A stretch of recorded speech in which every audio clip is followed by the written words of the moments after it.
Suamiku pewaris utama. Bab 149. Merasakan kesakitan. Kemudian tanpa membuang waktu lagi, satu anak buah Robin yang tadi diberi perintah, maju dan berusaha mendekati rojak babu, sambil mulutnya menyeringai cukup menyeramkan sekali. "Sialan! Apa yang akan kau lakukan padaku?" Respon rojak babu ketakutan. "Aku akan mengantarkanmu terbang melayang, dan menuju ke surga." Jawab orang tersebut enteng sekali. "Jangan berani macam-macam. Tuan mudaku akan sangat marah, jika kalian memperlakukanku seburuk ini."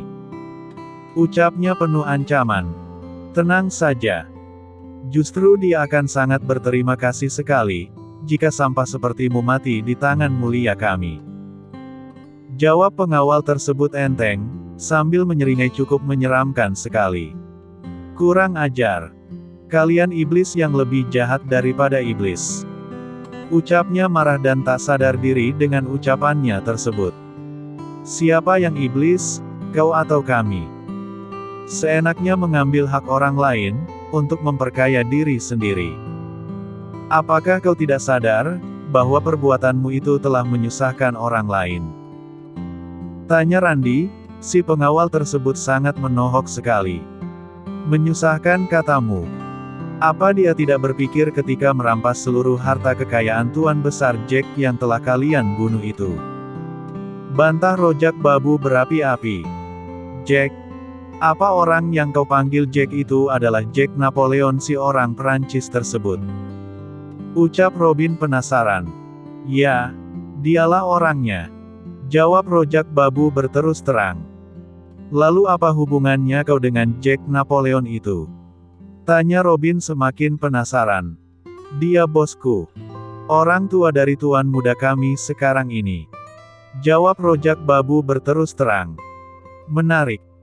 Ternyata penjahat yang sangat dicari dunia itu, mempunyai keturunan di negara ini." Respon Robin keheranan. "Memangnya kenapa kalau kau mantan anak buah Jack Napoleon tersebut? Apakah kau pikir kami akan takut?" Ucap Robin tiba-tiba. "Keturunan dari musuh bos besar kalian itu, adalah orang kuat.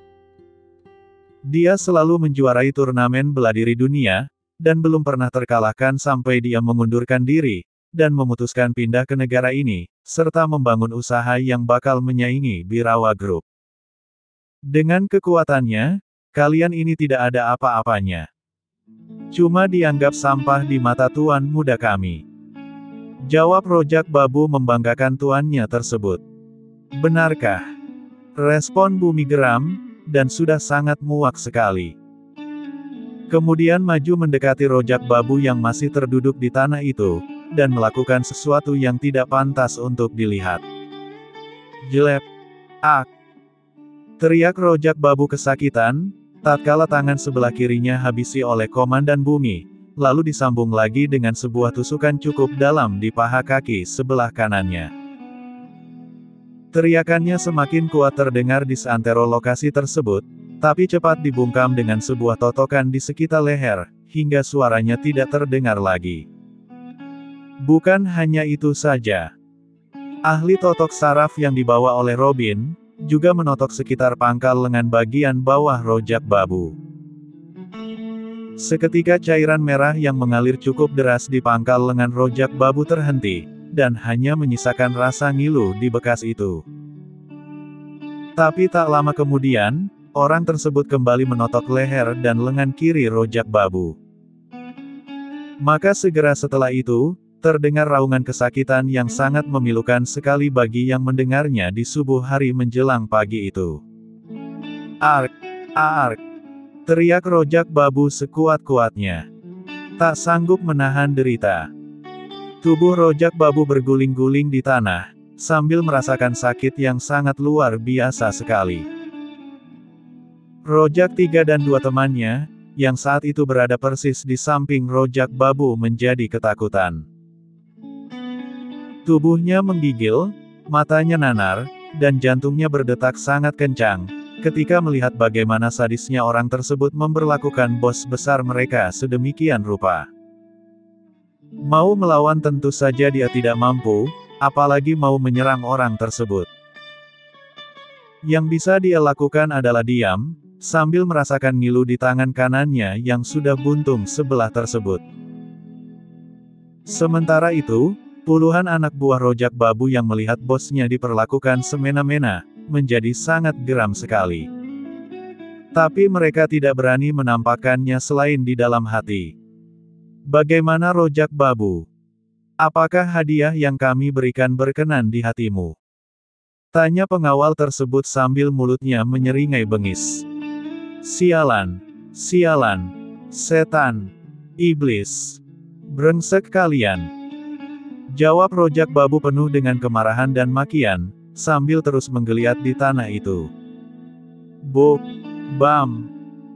Tubuh rojak babu terangkat, akibat ditendang cukup kuat oleh bumi, hingga terpental cukup jauh, dan menabrak jendela kaca hingga pecah. Tak cukup sampai di situ saja, bumi kembali meluruh ke arah rojak babu, dan berusaha menebas lehernya biar mati, atau merobek mulutnya, karena telah berani menghina tuan besar mereka. Tapi tindakannya dicegah oleh Robin, karena dia belum menginginkan rojak babu mati saat ini. Namun kondisi rojak babu antara hidup dan mati. Kalau tidak kehabisan darah, ya karena kesakitan akibat ditendang cukup kuat oleh bumi. Jika kalian tidak mau mengalami hal seperti itu, katakan, siapa orang yang kalian panggil tuan muda itu, dan di mana tempat tinggalnya? Ucap dan tanya Robin pada seluruh anak buah rojak babu, cukup mengintimidasi sekali. Jangan harap kami akan memberitahu. Mati sekalipun kami tidak akan takut. Jawab rojak tiga buka suara dan tumben berani sekali menjawab. Sebentar tadi dia sangat ketakutan, tapi entah mengapa saat ini dia jadi seberani itu, dengan menjawab yang sebenarnya tidak mau dia jawab sedari tadi karena ingin mencari aman. Tapi setelah dipikir-pikir, menyerah mati melawan juga mati, maka dengan memberanikan diri dia bangkit dari duduknya, dan menjawab asal bicara saja. Mendengar jawaban yang sumbang seperti itu, bumi yang terkenal bertemperamen tinggi, langsung meluruh ke arah rojak tiga, dan langsung menebas lehernya tanpa peringatan lagi. Bukan hanya itu saja, 6 orang yang berada dekat dengan rojak tiga pun terkena imbasnya. Robin yang melihat itu, sempat bergidik ngeri, dan membatin di dalam hati. Jika dibiarkan, orang-orang ini bakalan habis, tanpa sempat mendapatkan informasi tentang tuan mereka. Ini tidak boleh jadi. Harus dicegah tindakannya yang di luar batas itu. Batinnya dalam hati, kemudian berkata pada anak buahnya. Cukup bumi. Hentikan tindakan kerasmu itu. Ucap Robin padanya. Percuma ketua. Mereka tidak akan mau membuka mulut, jika tidak kita paksa dengan kekerasan. Jawab bumi tidak mau tunduk pada perintah ketuanya. Kemudian mengalihkan pandangannya ke arah anak buah rojak babu yang masih tersisa. Dengarkan kalian semua. Aku tidak akan main-main dengan ucapanku ini.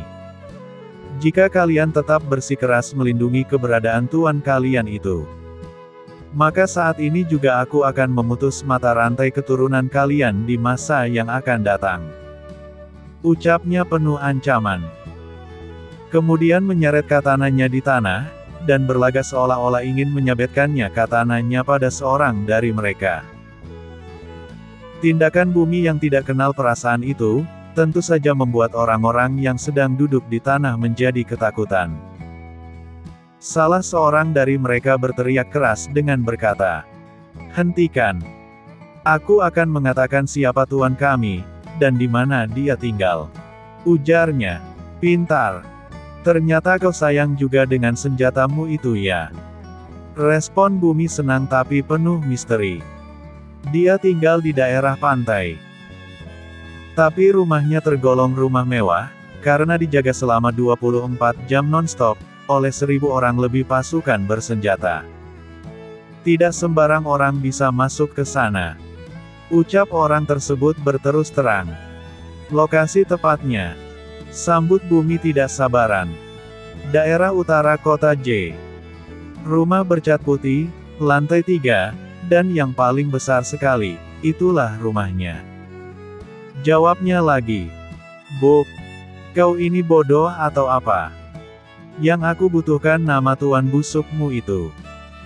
Respon Bumi geram, dengan menendang perut orang tersebut kuat-kuat. Jangan ditanya lagi bagaimana kondisinya. Tubuh orang tersebut terpental, dan menabrak dinding samping Rojak Babu, yang sedang tidak sadarkan diri itu. Entah mati atau sekedar pingsan, tidak ada yang tahu. Tunggu bos. Aku bisa menjelaskannya. Ucap seseorang yang tiba-tiba ingin meredakan kemarahan dari komandan Bumi tersebut. Jangan membuang waktuku.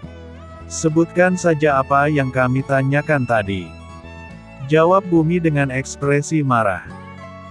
Orang tersebut bernama Bajra Napoleon atau yang sering kami panggil dengan Tuan Muda Baja. Umurnya baru 27 tahun lebih, tapi mempunyai fisik yang sangat kuat sekali. Jawab anak buah Rojak Babu berterus terang. Bagus. Sudah lama aku tidak olahraga. Aku ingin tahu, seberapa kuatnya orang itu. Respon Bumi senang, sambil menyeringai penuh misteri. Sementara itu di kota Golden City, di waktu yang sama. Saat Robin dan kawan-kawan tengah menindak, menghukum, serta menghabisi Rojak Babu dan anak buahnya. Tuan besar mereka yaitu Hendy Mahesabirawa, yang sudah mendapatkan vitalitasnya kembali berkat usaha dari Pai Zuxian, saat ini terlihat sedang berada di arena latihan, karena dia sekarang rutin bangun pagi, dan melakukan olahraga ringan, termasuk melakukan olah pernapasan, senam, dan lain sebagainya. Kepada anak buahnya dia juga memerintahkan agar melakukan hal yang sama, termasuk berlatih olah pernapasan tenaga dalam, di mana dia yang menjadi mentornya. Sedangkan buat petinggi pengawal, diperintahkan olehnya untuk sering berlatih antar sesama pengawal, untuk mengasah kemampuannya, agar tidak menjadi lembek dan tumpul saat bertarung. Hari itu sekitar pukul 6 pagi, seluruh petinggi pengawalnya kecuali Burgon, Robin, Leon, Langit, Awan dan Bumi, ditambah dengan Erik, yang belum kembali juga ke Kota Emas karena sedang melaksanakan tugas. Terlihat tengah berada di arena latihan dan sedang mendengarkan instruksi dari tuan besar mereka. Sudah cukup lama kalian bekerja untuk Birawa Group, dan sudah saatnya kalian mendapatkan pelatihan yang intens, agar fisik kalian semakin kuat dan tahan pukul. Aku mendapat kabar dari Burgon dan Robin, yang sedang bertugas di Pulau Es. Mereka mengabarkan, bahwa kelompok yang selalu meresahkan dan mengganggu pendistribusian barang kiriman Birawa Group, saat ini sudah dihabisi. Tapi ada satu hal yang mengganggu pikiranku, yaitu tentang orang yang disebut oleh ketua kelompok tersebut dengan panggilan Tuan Muda Baja. Menurut kabarnya, dia adalah juara bela diri dunia, tapi spesialisnya belum diketahui jenis apa. Umurnya baru 27 tahun, tapi mempunyai kekuatan sebanding 3 ekor gajah, dengan kekuatan fisik yang tidak main-main.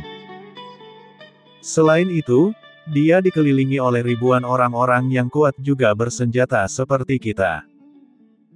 Selama ini kita belum pernah mendengar, siapa dan bagaimana orang tersebut. Namun yang paling mengejutkanku adalah, si Bajra tersebut, ada hubungannya dengan Jack Napoleon. Buronan internasional beberapa tahun yang lalu, yang sekarang sudah mati di tangan kita. Orang yang mengetahui secara persis siapa Jack dan mungkin si Baja itu, sekarang sedang bertugas di Perancis, memimpin perusahaanku di sana.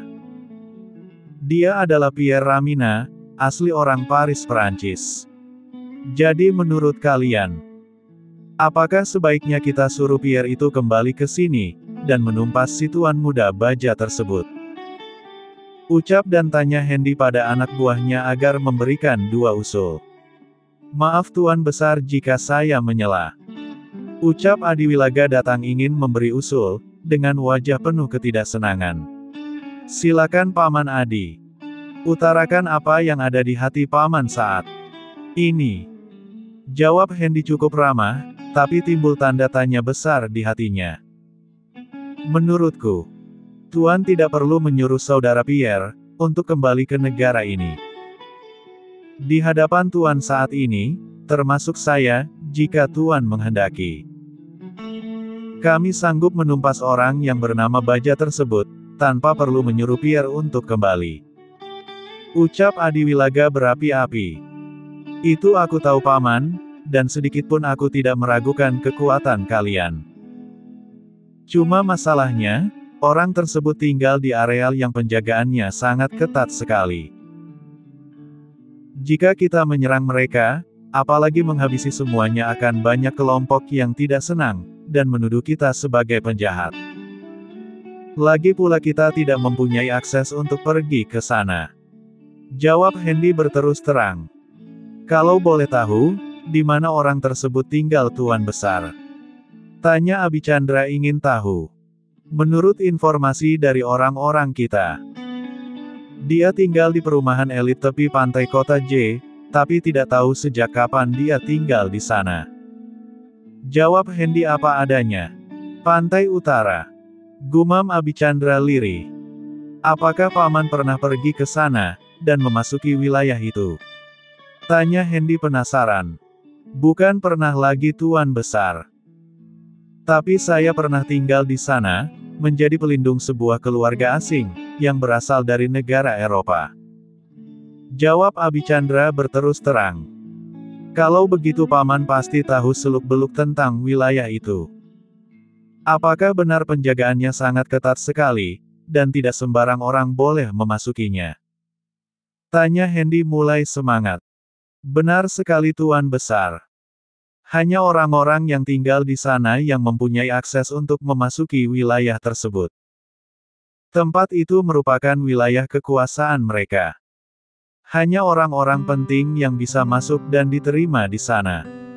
Jawab Abicandra apa adanya. Cukup menarik. Aku ingin tahu wilayah seperti apa tempat itu, hingga orang tidak boleh masuk secara sembarangan. Respon Hendy penasaran. Paman Abi. Karena Paman pernah tinggal di sana. Aku ingin Paman kembali lagi ke tempat itu, dan berpura-pura ingin menemui keluarga tempat Paman bekerja dulu. Sambil menyelam minum air.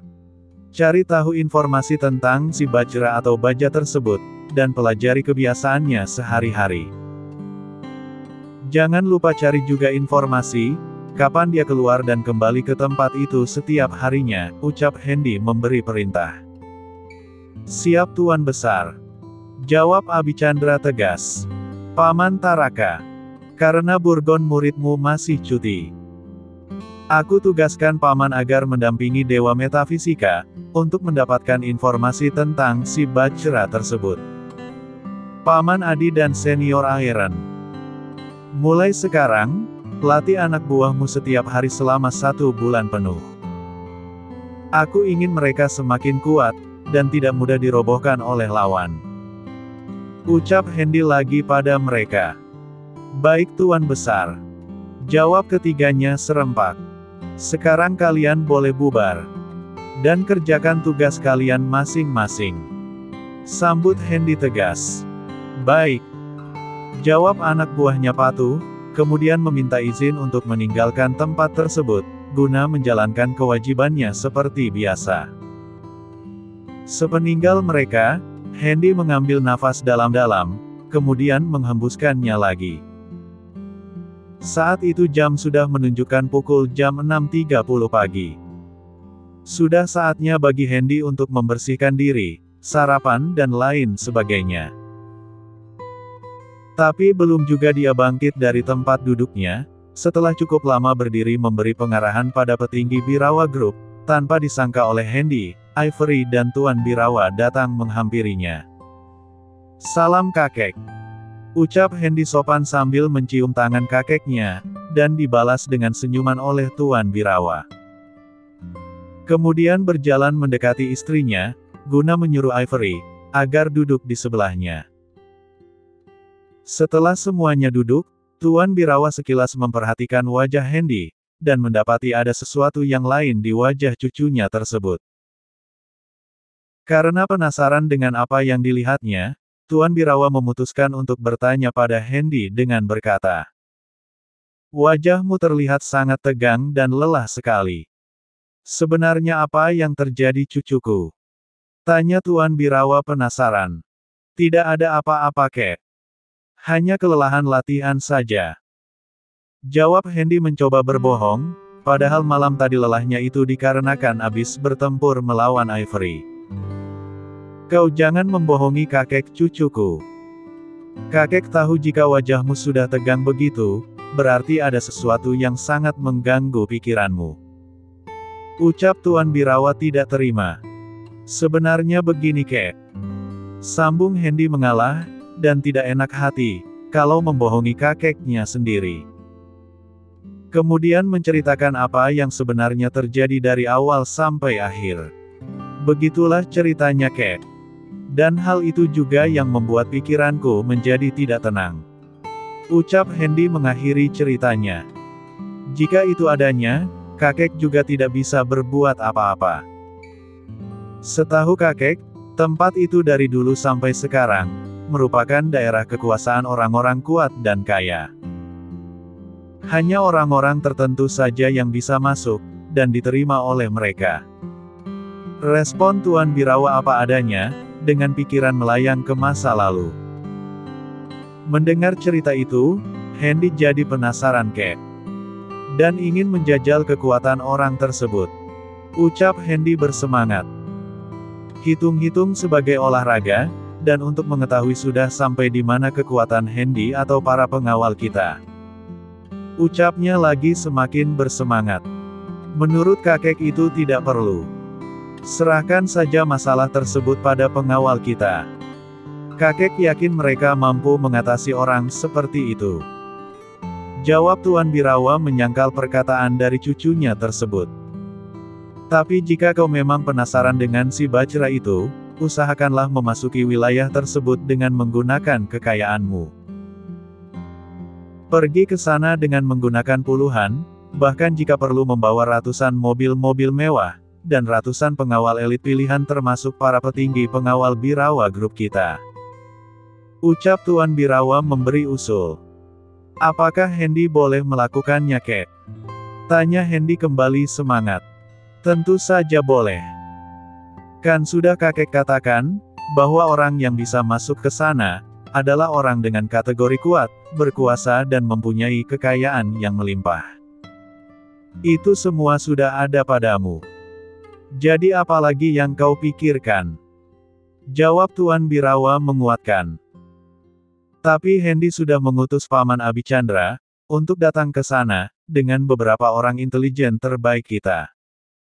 Ucap Hendy berterus terang. "Itu bagus juga. Kakek setuju dengan caramu. Cari informasi sebanyak-banyaknya tentang mereka, dan apa sisi lemah dari tempat tersebut. Jika sudah mendapatkan peta lokasinya, berangkatlah ke sana, dan menyamar sebagai saudagar kaya raya, dan seolah-olah kau ingin bekerja sama dengan orang tersebut." Jawab Tuan Birawa menyetujui cara yang ditetapkan oleh cucunya itu. "Tapi bagaimana kalau dia kenal dengan Hendy?" Responnya tampak ragu-ragu. "Tidak mungkin. Jack Napoleon saja tidak pernah bertemu denganmu. Hanya pernah bertemu sekali dengan kakek, apalagi anaknya tersebut." Jawab kakeknya apa adanya. "Jadi kau boleh datang ke sana sebagai seorang pengusaha yang kaya raya, yang tentu saja menyamarkan identitasmu sebagai penguasa Birawa Group musuh mereka." Ucap Tuan Birawa kembali memberi usul. "Baik. Akan Hendy laksanakan rencana itu, setelah mendapat kabar dari Paman Abi, serta beberapa orang intelijen terbaik kita itu." Jawab Hendy bersemangat sekali. Keesokan harinya, sekitar pukul 4 sore, Burgon dan rombongannya, telah kembali di kota Golden City, dan langsung menemui Hendy, guna melaporkan hasil kerja mereka di kota P dan kota L. Dalam laporannya, Burgon menyampaikan bahwa seluruh kelompok pengacau yang selama ini telah meresahkan para sopir pengangkut semen, telah dibasmi habis, termasuk bekas anak buah Sengkuni, yang terbukti membelot dengan sengaja pada kelompok tersebut. Di situ juga Burgon melaporkan, bahwa sebanyak 100 orang pengawal yang masih lajang terpaksa ditinggal di kedua kota tersebut, untuk menjadi patwal pengiriman barang. Keputusan itu sengaja diambil, karena hampir separuh, dari bekas anak buah Sengkuni, telah dipecat, karena terbukti berkhianat pada Birawa Group, dan hak-hak mereka diambil, serta diusir dari tempat tersebut. Kepada para pengawal itu ditugaskan, untuk merekrut sekitar 100-200 orang penduduk tempatan, dari kedua bahkan ketiga kota besar yang ada di sepanjang jalan LS itu. Untuk dipekerjakan sebagai pengawal pengiriman barang untuk menggantikan mereka nanti. Karena keputusannya itu Burgon merasa tidak enak hati. Maka begitu sampai, Burgon langsung melaporkannya pada tuan besar mereka. Beruntung Hendy menyetujui tindakan Burgon tersebut, bahkan mensupport apa yang telah diperbuatnya di Pulau Es itu. Bagus. Aku senang dengan hasil kerjamu Burgon juga yang lainnya. Untuk itu aku akan memberikan bonus pada kalian, untuk cuti istimewa selama 1 minggu, agar bisa memulihkan tenaga dan berkumpul dengan keluarga yang ada. Ucap Hendy pada orang-orang yang sedang menghadapnya itu. Terima kasih Tuan Besar. Tapi tentang cuti itu, kami rasa tidak perlu, karena masih ada tugas yang harus kami selesaikan, yaitu memberantas keturunan Jack Napoleon itu. Jawab Burgon tegas, menolak tawaran cuti dari Tuan Besar mereka. Tentang masalah itu, sedang ditangani oleh para seniormu termasuk juga gurumu. Jadi kalian tidak perlu memikirkannya lagi. Sambung Hendy menjelaskan. Kalau kalian ingin membantu tunggu setelah kalian istirahat, dan berkumpul dengan keluarga kalian. Paham. Mengerti Tuan Besar. Dan maaf karena telah menolak itikat baik Tuan. Jawab Burgon cepat dan tidak enak hati pada Hendy. Bersambung.